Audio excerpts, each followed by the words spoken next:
kuitishwa kwa baraza kuu la haraka kwa ajili ya karibu sana.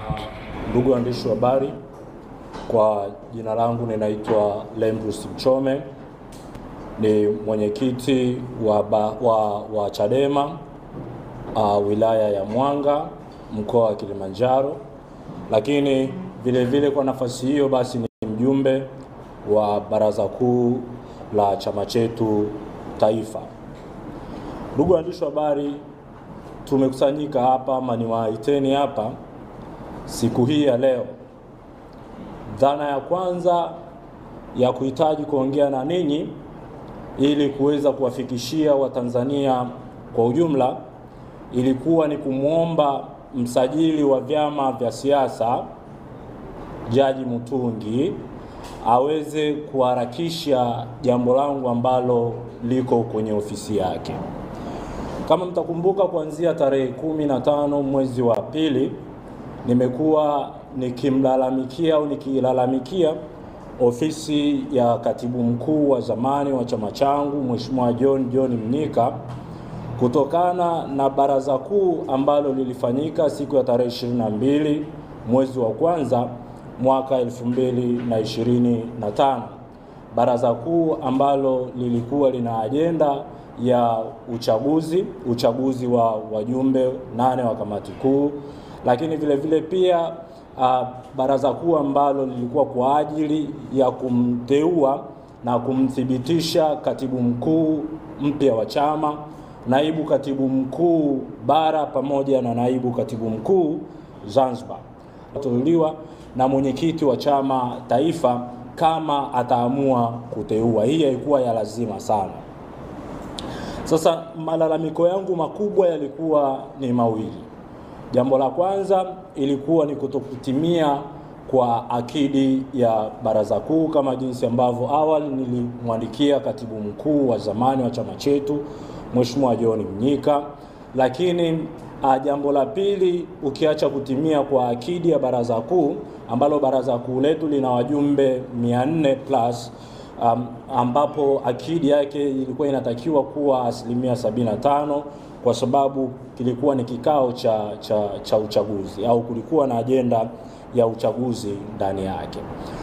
Lakini hoja yangu ya pili, kama mtakumbuka na Watanzania kama watakumbuka, hoja yangu ya pili ilikuwa ni uwepo wa wasio wajumbe wa baraza kuu kuwepo ndani ya kikao cha baraza kuu na kushiriki katika kufanya maamuzi, kitu ambacho ni kinyume kabisa na katiba ya chama chetu kwenye kanuni ile ya 7.3.2 ambayo inaweka wazi kwamba patakapokuwa panafanyika jambo lolote la maamuzi au uchaguzi, akidi inayotakiwa kuwepo pale ndani ni wajumbe halali tu wa kikao, na hata kama kuna wajumbe ambao ni wawakilishi au wa mwenyekiti pia wanapaswa kutoka nje ili kuruhusu kura kupigwa.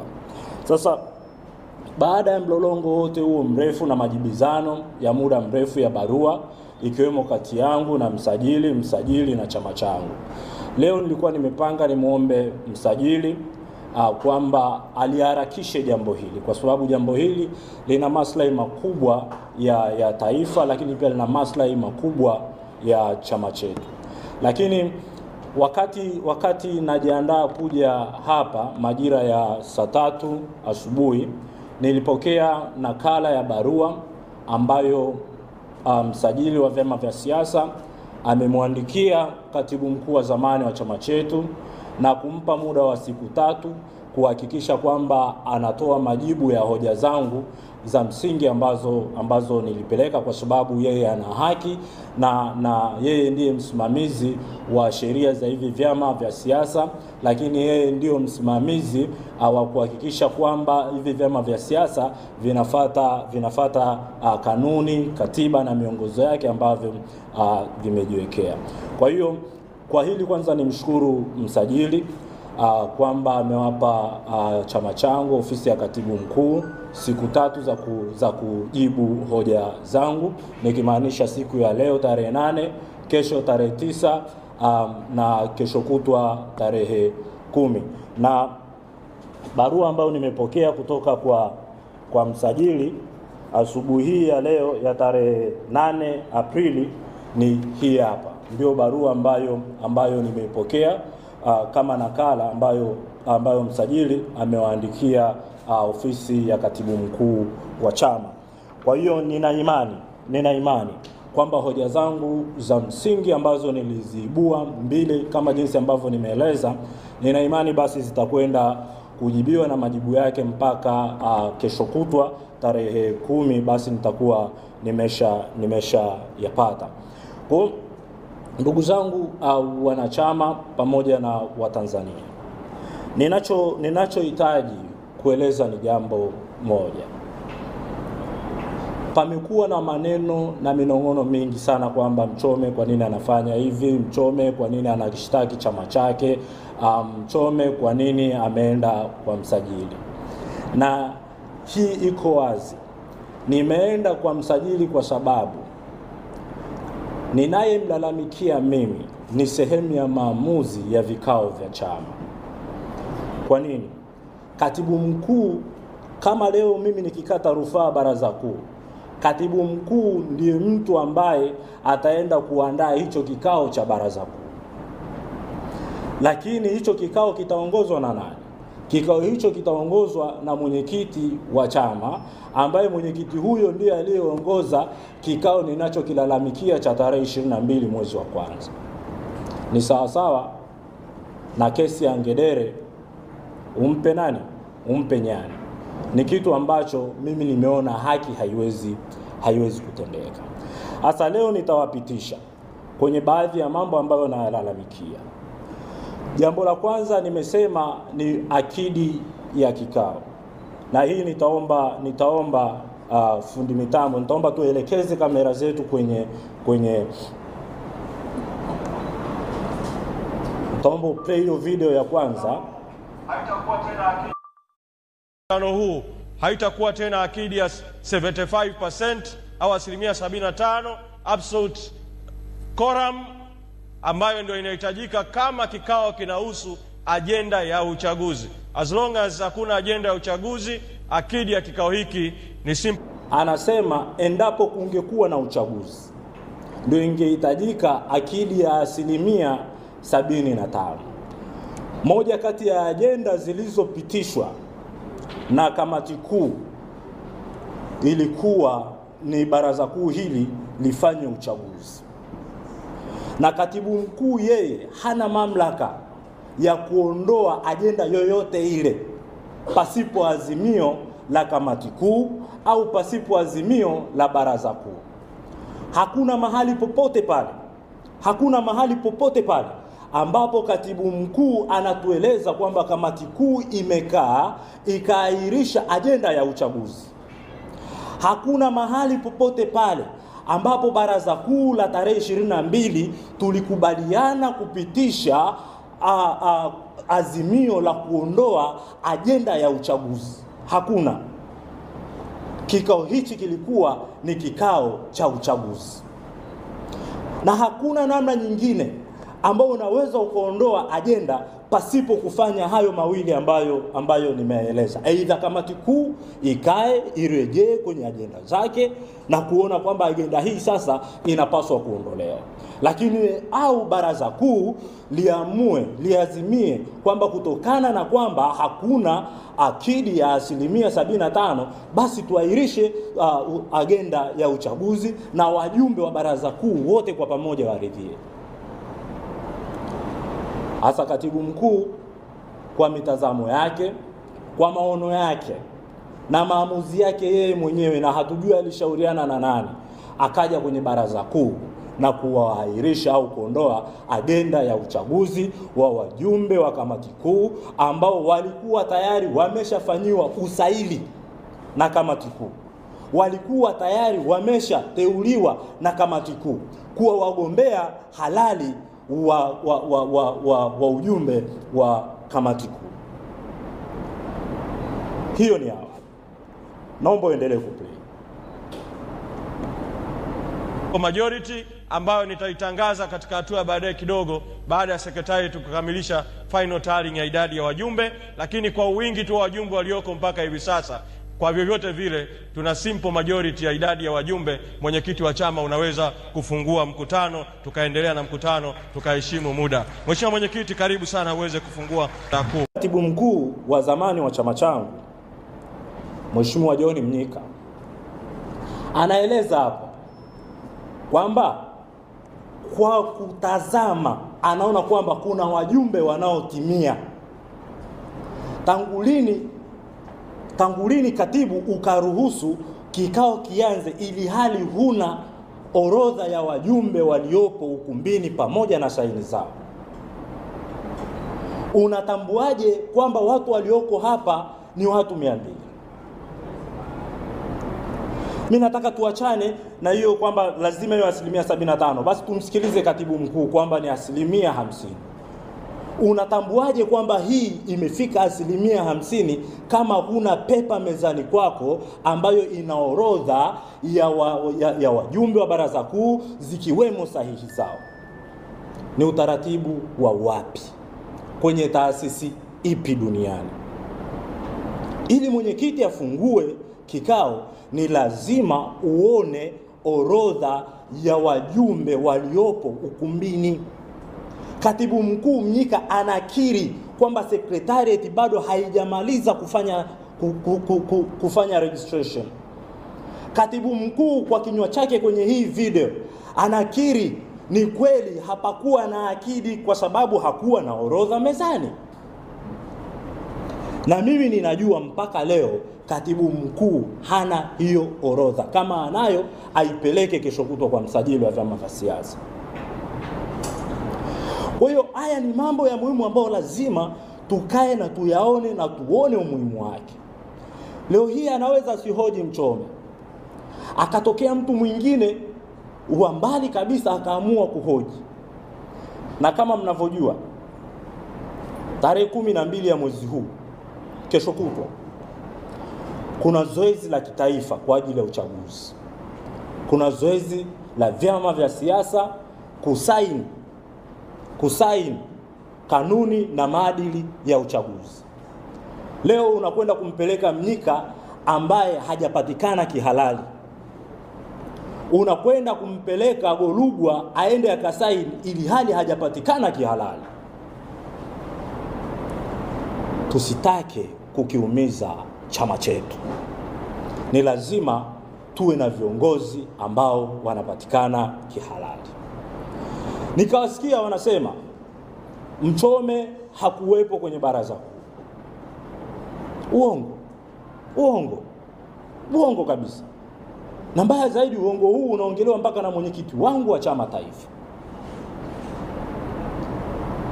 Na kutokuwepo kwangu mimi hakuzuii au hakusababishi uvunjifu wa katiba ya chama chetu.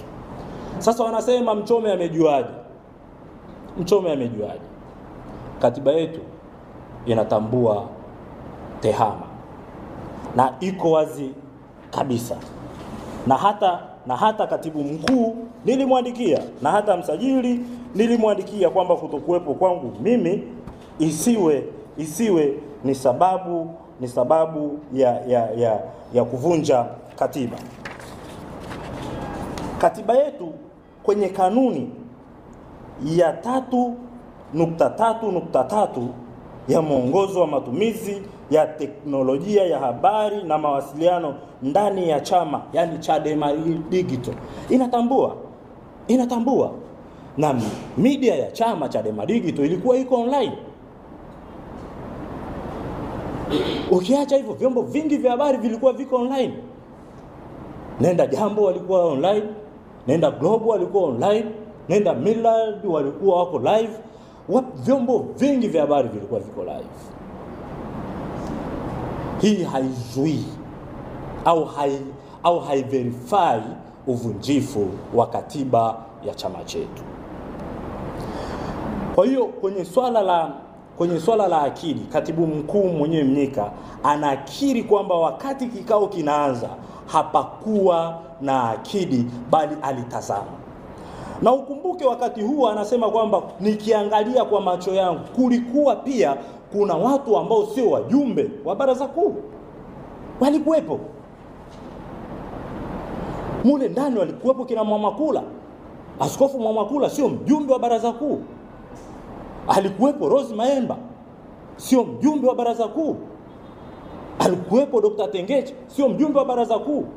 Alikuwepo Askofu Mwana Mapinduzi, sio mjumbe wa baraza kuu. Walikuwepo kina John Pambalu, kina Twaha Moipaya, sio wajumbe wa baraza kuu.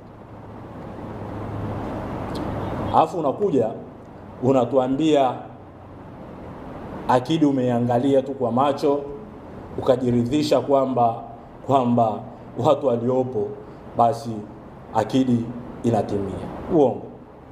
Na hatuwezi tukakipeleka chama kwa staili hiyo. Hoja yangu ya pili, ambayo na hii nataka mnielewe vizuri sana, ni ukweli usiopingika kwamba kuna watu walikuwa mule ndani sio wajumbe wa baraza kuu na walipiga kura. Katiba yetu ya chama ya mwaka 2006 toleo la 2019 kwenye kanuni za uendeshaji wa chama, na Mheshimiwa Mnyika haya anayajua, mwenyekiti wangu wa chama Mheshimiwa Lissu haya anayajua. Kwenye kanuni ya 7.3.2 inasema patakapokuwa panapigwa kura, wanaopaswa kuwepo ukumbini ni wajumbe halali wa kikao tu ndo wataruhusiwa kuwepo ukumbini. Wajumbe halali. Na katiba imeweka wazi kabisa wajumbe halali tu ndio watakao ruhusiwa kuwepo ukumbini. Wanakwenda kupiga kura, baraza kuu linakwenda kupiga kura ya kumthibitisha katibu mkuu. Kuna watu ambao sio wajumbe wa baraza kuu wapo ndani ya ukumbi, wakiwepo hawa ambao nimewataja awali. Naomba uniwekee video ya pili.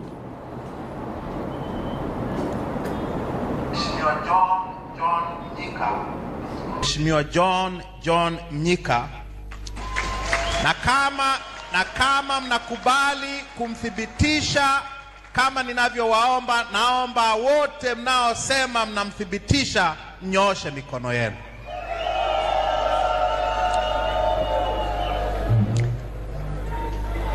Asante. Mtaona.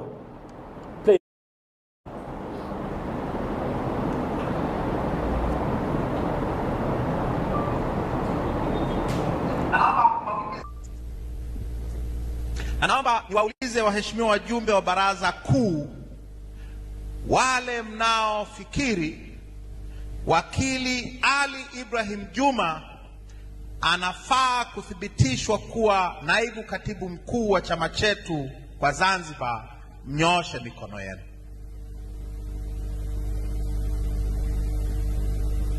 Asanteni sana. Na round anaitwa Dr. Nyamatara Tengecha. Huyu sio mjumbe wa baraza kuu, lakini anaonekana akipiga kura ya kumpitisha naibu katibu mkuu Zanzibar kuwa naibu katibu mkuu, na sio mjumbe wa kikao hicho. Tunaposema haya mambo, tunasema kwa ajili ya kukisaidia chama chetu. Katiba yetu inasema anayepaswa kuwepo ndani ya kumbi wa kupiga kura ni mjumbe halali peke yake. Huyo sio mjumbe halali, sio mjumbe wa baraza kuu la Chadema.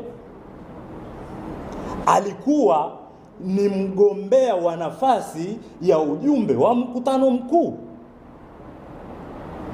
ambao uchaguzi huo Mnyika kwa matakwa yake, bila kushirikisha kamati kuu, bila kushirikisha baraza kuu, aliamua kuahirisha agenda ya uchaguzi.